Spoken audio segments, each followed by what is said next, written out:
Hello viewers, இனி நம்ம பார்க்க போகிறது தி வாட்டர் மெஜிஷியன் எபிசோட் 6 பற்றி தான் பார்க்க போகிறோம். எபிசோட் 5 அதுக்கு முன்னாடி எபிசோட் பார்க்கலன்னா பிளேலிஸ்ட் லிங்க் தர மறக்காம போய் பார்த்துட்டு வாங்க. நம்ம சேனலுக்கு புதுசாக வந்திருந்தா சேனல் மறக்காம சப்ஸ்கிரைப் பண்ணிட்டு பாருங்க. வாங்க நம்ம ஸ்ட்ரெயிட்டா வீடியோக்குள்ள போகலாம். போன எபிசோட்ல அந்த கிரேட் டைட்டில் போர்ல இருந்து ஜெயிச்சதுக்கு எல்லாருமே இப்போ பார்ட்டி கொண்டாடிட்டு இருக்காங்க. ஆனா இது எல்லாமே தெரியாதவங்க வந்துட்டு ஆமா இங்க என்ன நடக்குது, இந்த சைடு கில்டு மாஸ்டரும் ஆடா இந்த கிரேட் டைட்டில் போருக்கு நிறைய செலவாயிடுச்சு, எல்லாத்தையுமே பட்ஜெட் போட்டு பாதுகாக்கணும். அதுவும் இல்லாம இந்த கிரேட் டைட்டில் போர் நடந்ததுக்கு ராயல் கேபிட்டல்ல இருந்து நிறைய ரீசர்ச்சர்ஸ் வருவானுங்க, அவனுங்க வேற சமாளிக்கணும். டஞ்சன் ஒரு மாசத்துக்கு மூடி வைக்க போறோம், இருந்தாலுமே அவனுக்கு வந்து என்ன பிரச்சனை கொடுக்க போறானுங்க தெரியல. இப்போ ரியோக்கு எல்லா விஷயத்த சொல்ல ஓ கிரேட் டைட்டில் போர் முடிச்சதுக்கு இந்த கொண்டாட்டமா அப்படின்னு சொல்ல நில்சோ நீங்க எந்த இருக்கணும் ரியோ ஆபல பாத்துருக்கணுமே அந்த மாதிரி அட்டகாசமா இருந்தாரு. அதுவும் இல்லாம லின் புல்லட் ட்ரெயின் சொல்லிட்டு ஒரு பெரிய மேஜிக் யூஸ் பண்ணா, அது எப்படி அவர் டாச் பண்ணாருன்னு தெரியல அப்படின்னு சொல்ல பின்னாடி ஆபல் வந்துட்டு நான் இப்ப யூஸ் பண்ண ஸ்கில்லோட பேரு பெர்ஃபெக்ட் ஷேடோ, அது ஒரு ஸ்வாட் ஸ்கில், மேஜிக் உட்பட ரேஞ்ச் அட்டாக்ல தப்பிக்கலாம். எப்படி அவங்களும் பேசிட்டு இருக்க அவங்களோட டீம் அவங்க வந்துட்டு அட இங்க தான் இருப்பான்னு நான் நினைச்சேன், நான் தான் சொன்னல ரியோட தான் ஆபல் இருப்பானு, ஆபலுக்கு உனதான் ரொம்ப பிடிக்கும் போல சொல்லிட்டு அவளுமே சலிச்சுக்கிட்டே சொல்றா. லின்னும் ஆமாரியோ உங்ககிட்ட ஒரு விஷயத்தை கேட்டாகணும், நீ காத்துலயே ஐஸ் வால கிரியேட் பண்ணுவியா? ரியவும் என்னால முடியும், ஒரு 40 மீட்டருக்கு அது வரைக்கும் தான் என்னோட லிமிட். இது கேட்ட உடனே லின்னுக்கு ஷாக்கா இருக்கு, அப்ப அது உண்மைதானா? ரியவும் நீங்க நினைக்கிற மாதிரி ஈஸியால கத்துக்கல, பல வருஷத்துக்கு ட்ரைனிங் எடுத்து அதை கத்துக்கிட்டேன். லின்னும் பல பேரால அதை செய்யக்கூட முடியாது. ஆமா இப்ப நீ யூஸ் பண்றது ஒரிஜினல் ஸ்பெல்லா? ரியவோ ஒரிஜினல் ஸ்பெல்லா அப்படின்னு நான் கேட்க லின்னும் இந்த உலகத்துல இருக்க முக்காசி மேஜிக்கு ஏற்கனவே இருக்கிற மந்திரத்தை சொல்லி அதை யூஸ் பண்ணாதான் அந்த மேஜிக் ஒர்க் ஆகும். ரியவோ என்ன பொறுத்த வரைக்கும் மந்திரங்கிறது அவங்க விருப்பத்தை பொறுத்து இஷ்டத்துக்கு மாத்திக்கலாம், எப்படி இருந்தாலும் ரிசல்ட் ஒண்ணு தானே. சரி எனக்கு பசிக்குது நான் சாப்பிட போறேன்னு சொல்லிட்டு அவனும் கிளம்ப. ஆனா லின்னுமே அவன் சொன்ன ஷாக்ல அப்படியே இருக்கா. ஆப்பிளோ உனக்கு ஒரு சீக்ரெட் சொல்றேன், ரியோ பொறுத்த வரைக்கும் மந்திரங்கிறது சொல்றதுக்கு கூலா இருக்குன்னு சொல்லிதான் சொல்லிட்டு இருக்கான், அவனால மந்திரம் எல்லாமே கேஸ் பண்ண முடியும். லினோ அவன் அந்த மாதிரி ஸ்பெல்ல யூஸ் பண்றதுக்கு நான் ஆச்சரியப்பட்டேன், இவனால இப்ப மந்திரம் சொல்லாமலே யூஸ் பண்ண முடியுமா? டெல்ஸ் மத்தவங்களும் வேலை இருக்குன்னு சொல்லிட்டு தேடி பார்க்க அங்க பார்த்தா ஒரு வேலையும் இல்ல. டன்சன் ஒரு மாசத்துக்கு முன்னாடி அவங்களுக்கு எந்த வேலையுமே கிடைக்க மாட்டேங்குது. ரியவோ ஆமா எங்க தேடிட்டு இருக்கீங்க அப்படின்னு சொல்லிட்டு கேட்க நில்ஸும் வேலை தேடிட்டு இருக்கோம், டன்சன் க்ளோஸ் பண்ணதுனால எங்களுக்கு எந்த வித வேலையுமே இல்ல. ஆமா ரியோ நீங்களும் கொஸ்ட் எடுக்கிறதா வந்தீங்களா அப்படின்னு கேட்க ரியோவோ இல்ல நான் ஆல்கெமி யூஸ் பண்ணும், அதுக்கு எனக்கு ஒரு சில ஊர் தேவை. ஆனா அந்த டஞ்சன் இன்சிடென்ட்னால எல்லா ஊருமே வித்து போயிடுச்சு. ஏட்டவோ என்னது காப்பர் ஊரா, அது ரொம்ப விலை அதிகமாச்சே. ரியவோ அப்படின்னா நான் உங்க 3 பேருமே ஹையர் பண்றேனே, எனக்கு இந்த ஏரியா பத்தின தெரியாது, அதனால ஊர் எங்க இருக்குங்கிறத எனக்கு வழி காட்டுங்க. ஏட்டவோ இங்க பக்கத்துல ஒரு கைவிடப்பட்ட மைன் இருக்கு, அங்க அது கிடைக்கும். ரியவோ அப்படின்னா சரி ஒருத்தருக்கு நான் 4 கோல்டு காயின் தரேன், அது கூடவே மைன்ல என் கூட சேர்ந்து வேலை செய்யறப்ப நீங்க எடுக்கிற ஒரு வரைக்கும் நான் 25 கோல்டு காயின் தரேன். இதுக்கிட்ட அவங்களும் ஷாக்கிட்டு கண்டிப்பா வரும், ஆனா நீங்க கொடுக்கறது ரொம்ப அதிகமா இல்ல அப்படின்னு கேட்க ரியவோ கரெக்டா இருந்தாலுமே நான் வழி எது கேட்டா இதோட அதிகமா வரும், அதனால எனக்கு இதெல்லாம் லாபம் தான். இப்ப எல்லாம் முடிஞ்சு ரியோ தன்னோட ரூமுக்கு வர அங்க வெளியே என்னமோ சந்தை கேக்குது. அவனுமே ஜன்னல் திறந்து பார்க்க அங்க அந்த டவுனோட நைட்ஸ் எல்லாம் அந்த பொண்ணு கிட்ட பிரச்சனை பண்ணிட்டு இருக்கா. அங்க ஒருத்தனமா ஏன் அப்படி பண்ணிட்டு இருக்கீங்க, அவளுக்கு தான் விருப்பம் இல்ல சொல்ல அப்படின்னு சொல்லிட்டு சண்டை போட்டுட்டு இருக்கான். அந்த நைட்டுமே தன்னோட வாழ் எடுத்துட்டு கவலைப்படாத உன்னை கொல்ல மாட்டான், ஆனா ஒரு அட்வென்ச்சரா உன்னோட இடம் என்னங்கிறத நீ தெரிஞ்சுக்கணும் அப்படின்னு அவனை கிட்ட நெருங்க பார்த்தா தடுக்கி விழுந்துடுறான். அவனுமே என்ன நடக்குதுன்னு தெரியல, நீ என்ன பண்ணு சொல்லிட்டு கேட்க அவனுமே நான் எதுவுமே பண்ணல அப்படின்னு சொல்ல அவன் திரும்பி கீழே விழுந்துட்டே இருக்கான். இப்போ பின்னாடி ஒரு குரல் கேக்குது போதும் அப்படின்னு சொல்ல பார்த்தா அங்க வந்தது அந்த பிரிகேடோட தலைவர் பிலிப்ஸ். அந்த நைட்ஸோ எங்களை தடுக்கிறதுக்கு நீ யார் அப்படின்னு கேட்க பிலிப்ஸோ இந்த கிங்டமோட நைட்ஸ் நீங்க என்ன பண்ணிட்டு இருக்கீங்க, நான் ஒரு அட்வென்ச்சரா இருக்கலாம், ஆனா இந்த கிங்டமோட ஒரு நோபல்னா நான் தான் பிலிப்ஸ் ஏ ஹெயின்டன், ஹவுஸ் ஹைன்லைனோட வாரிசு. இது கிட்ட வந்து நைட்ஸோ எனது ஹைன்லைனா எது ராயல் நைட்ஸோட எக்ஸ் கமாண்டரா? பிலிப்ஸோ ஆமா அவர் எங்க அப்பா தான், அதனால நம்ம கிங்டமோட நைட்ஸ் பேரை இந்த மாதிரி அசிங்கப்படுத்தாம இங்க இருந்து ஓடி போயிடுங்க. இதை கேட்ட உடனே அங்க இருக்க நைட்ஸுமே அங்கிருந்து பயந்து ஓடிடுறாங்க. அந்த 2 பேரும் எங்களுக்கு உதவி செஞ்சதுக்கு ரொம்ப நன்றி சொல்லிட்டு அவங்களும் அங்கிருந்து கிளம்புறாங்க. பிலிப்ஸ் மேல ரியோ இருக்கிறத பார்த்துட்டு ஆமா நீ ரியோ தானே? ரியவோ ஆமா நீங்களுமே பிலிப்ஸ் தானே அப்படின்னு சொல்ல ஆமா நான் தான் ஒயிட் பிரிகேட்டோட கேப்டன். ஆபல் சொன்ன மாதிரி தான் இருக்க, ஆனா உன்னோட மேஜிக் நிஜமாலே இன்ட்ரெஸ்டிங்கா இருக்கு. அப்ப தான் தெரியுது ரியோ தான் தன்னோட ஐஸ் மேஜிக் வச்சுக்கிட்டு அவனை தடுக்க வச்சானு. பிலிப்ஸும் இப்ப எனக்கு புரியுது, அந்த கிரேட் டைட்டில் போற நீ இருந்தா ஈஸியாவே முடிச்சிருக்கலான்னு ஏன் ஆபல் சொன்னானே இப்ப எனக்கு புரியுது. பின்னாடி அவளோட லிeutenant வந்துட்டு கேப்டன் நம்ம கிளம்பணும்னு சொல்ல அவனுமே அங்க இருந்து கிளம்புறான். ரியாவோ பிலிப்ஸ் அப்புறம் அந்த பொண்ணு 2 பேருமே ரொம்ப ஸ்ட்ராங்கானவங்க, ஆனா எதுக்கு ஒரு நோம்பலோட பையன் அட்வென்ச்சரர் ஆனான்னு எனக்கு புரியல. இப்ப ரியோ சாப்பிட்டுட்டு இருக்க அந்த இடத்துக்கு ஆபல் வந்துட்டு அட நீ தனியா சாப்பிட மாட்டியா அப்படின்னு சொல்ல ரியாவோ இப்படி நீ ஆறுதலா பேசினாலும் உனக்குலாம் சோறு வாங்கி தர மாட்டேன்ப்பா, ஆனா நீ எனக்கு வாங்கி தரலாம் நான் எல்லாத்தையுமே ஏத்துப்ப அப்படின்னு சொல்ல ஆபலும் உனக்கு இருக்க காசுக்கு நீ எவ்வளவு வேணா வாங்கலாம் என்கிட்ட கேட்காத. ரியாவோ ஆமா நீமே தனியா வர மாட்டியே, ஓ இப்ப எனக்கு புரியுது நீ பிளஷர் டிஸ்ட்ரிக்ட் போறிய அப்படின்னு கேட்க எதுக்கிட்ட ஆபலும் என்ன பேசிட்டு இருக்க, யாரு என்ன கேட்பான்னு யாருக்கு தெரியாதுல. ரியாவோ இந்த சப்ஜெக்ட் எடுத்தோடனே நீ மறுக்கிறேன்னா அப்போ உனக்கு ஒரு பிடிச்ச பொண்ணு இருக்கா கரெக்டா, உனக்கு லின்னு பிடிக்குது ஆனா நீ எதுவுமே பண்ண மாட்டேங்கிற அப்படின்னு சொல்ல ஆபலும் இல்ல லின்னுக்கு என்னதான் பிடிக்காது பாருன்னு தான் பிடிக்கும். ரியவோ என்னது அந்த ஜோடியா ஒரு வித்தியாசமான ஜோடியா இருக்கப்பா, அவங்களோட காதல் அவங்களோட உயரத்தை மேட்ச் பண்ணுன்னு நினைக்கிறேன் அப்படின்னா உனக்கு ரியாவை தான் பிடிக்கும் போல அப்படின்னு சொல்ல இதுகிட்ட ஆபலும் வெக்கப்பட்டுட்டு நான் உங்ககிட்ட சொன்னல அப்படிலாம் கிடையாது. ரியாவோ இதை சொன்னதுக்கு எதுக்குப்பா ஸ்கூல் பையன் மாதிரி வெக்கப்படுற அப்படின்னு சொல்ல அவனுமே என்னது ஸ்கூல் பையனா? ரியாவோ சரி உண்மையிலே எதுக்காக இங்க வந்திருக்க அப்படின்னு சொல்லிட்டு கேட்க ஆபலும் சரி நீ ஃப்ரீயா இருந்தானா உன்னோட உதவி எனக்கு தேவை. இப்ப அவங்களுமே அந்த பிளஸர் டிஸ்ட்ரிக்ட் போறாங்க. ஆபலும் என்னோட ஃப்ரெண்டு எனக்கு ஒரு டிப்பு கொடுத்தான். இந்த டவுன்ல நிறைய நேட்ஸ் இருக்காங்க, ஆனா கொஞ்சம் நேட்ஸ் ரொம்ப மோசமானவங்க. அவங்க இந்த டிஸ்ட்ரிக்ட் ஓடி வந்துட்டா சொல்லிட்டு எனக்கு தகவல் வந்துச்சு. ரியாவும் ஆபல் அங்க 2 பேரும் வித்தியாசமா இருக்காங்க.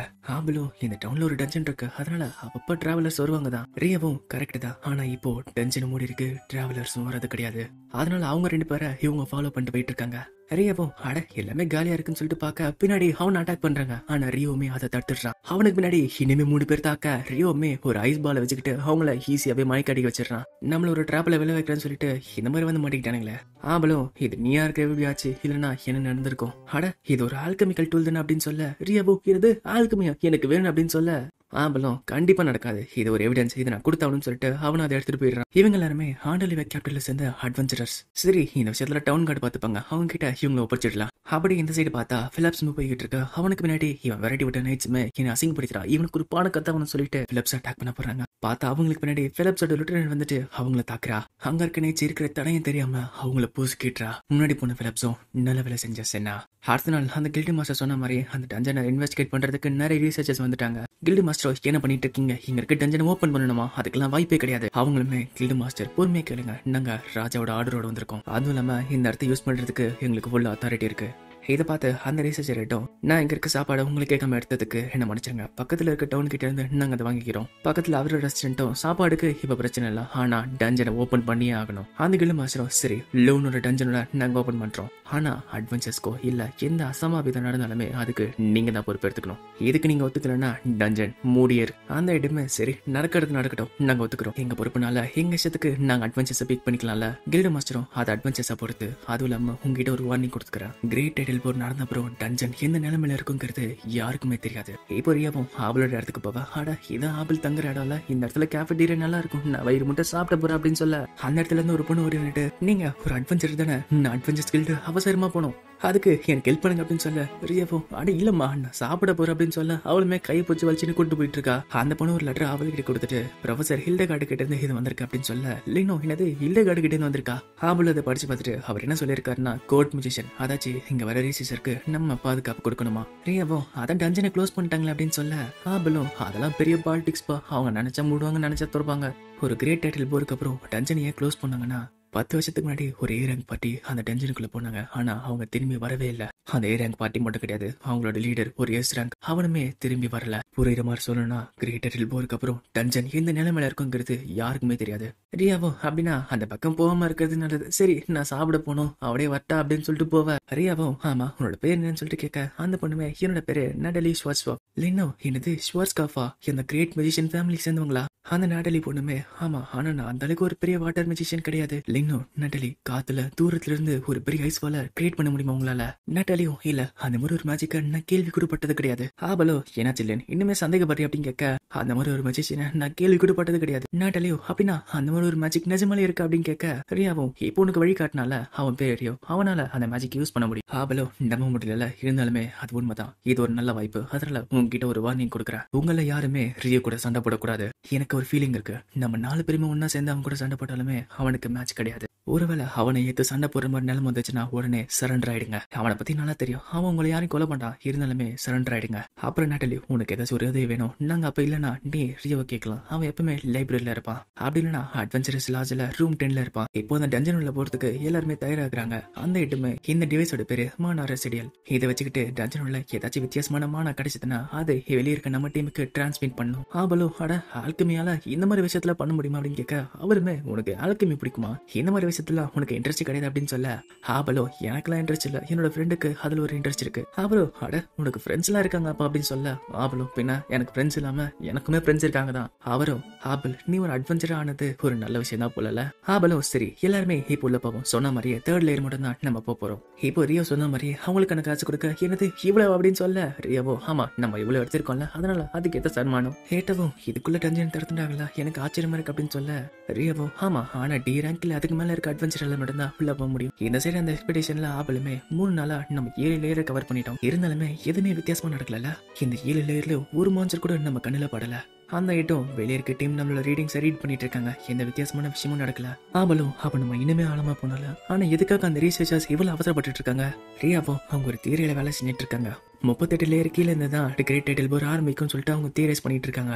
இப்போ கில்டில் ஒரு அனௌன்ஸ்மெண்ட் கொடுக்குறாங்க. நான் சொன்ன மாதிரி E ரேங்க் அப்புறம் F ரேங்க் அட்வென்ச்சர்ஸால டஞ்சன் உள்ள போக முடியாது. உங்களுக்கு வேற வேலை ஏதாச்சும் இருக்கான்னு சொல்லிட்டு நாங்களும் தேடிட்டு இருக்கோம். டஞ்சன் உள்ள அந்த ரிசர்ச்சர்ஸும் போக அவங்க ஒரு டோரை பாக்குறாங்க. இது வேற ஒரு லொகேஷனுக்கு போகுது அப்படின்னு சொல்ல அந்த ரிசர்ச்சரும் நம்ம அதை கிட்ட ரிசர்ச் பண்ணுவோம், எல்லாருமே ரெடியாங்க அப்படின்னு சொல்ல அவங்களும் எல்லா எக்யூப்மெண்ட்டும் வச்சுட்டு ரெடியாவ அந்த கேட்ட அனலைஸ் பண்ண சொல்லிட்டு சொல்றாங்க. பார்த்தா அங்க இருக்க எல்லாருமே அங்கிருந்து மாயமாயிடுறாங்க. வெளியே நாட்டிலையுமே மானா ரீடிங் பண்ணிட்டு இருந்தா அவளுக்குமே சிக்னல் கட் ஆகுது. இதோட இந்த எபிசோட் முடியுது. இந்த வீடியோ உங்களுக்கு பிடிச்சிருந்துச்சுன்னா மறக்காம லைக் பண்ணுங்க, ஷேர் பண்ணுங்க. நம்ம சேனலுக்கு புதுசாக வந்திருந்தா சேனல் மறக்காம சப்ஸ்கிரைப் பண்ணிட்டு பாருங்க. நான் உங்களை அடுத்த வீடியோல சந்திக்கிறேன். Until then, bye bye.